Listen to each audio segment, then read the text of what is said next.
അവസാന റൗണ്ടുകളിൽ നിലനിർത്തുന്ന ആ ഒരു മനസാന്നിധ്യം അതാണ് മനുവിനെ വ്യത്യസ്തയാക്കുന്നത്. ഇത് സണ്ണി തോമസ്, മുൻ കോച്ചും ദ്രോണാചാര്യ പുരസ്കാര ജേതാവൊക്കെയായ അദ്ദേഹം ഒരിക്കൽ പറഞ്ഞാണ് കേട്ടോ.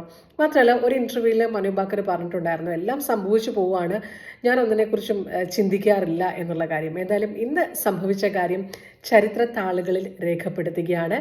പാരീസ് ഒളിമ്പിക്സിലെ ഇന്ത്യയുടെ ആദ്യ മെഡൽ നേട്ടം നമുക്കായി സമ്മാനിച്ചിരിക്കുന്നു മനു ഭാക്കർ.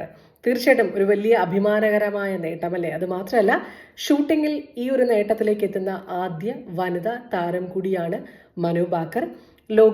ഷൂട്ടിംഗ് ലോകകപ്പിൽ വലിയ നേട്ടങ്ങൾ സ്വന്തമാക്കി തന്ന, ഇന്ത്യക്കായിട്ട് വലിയ നേട്ടങ്ങൾ സ്വന്തമാക്കി തന്ന താരം കൂടിയാണ്.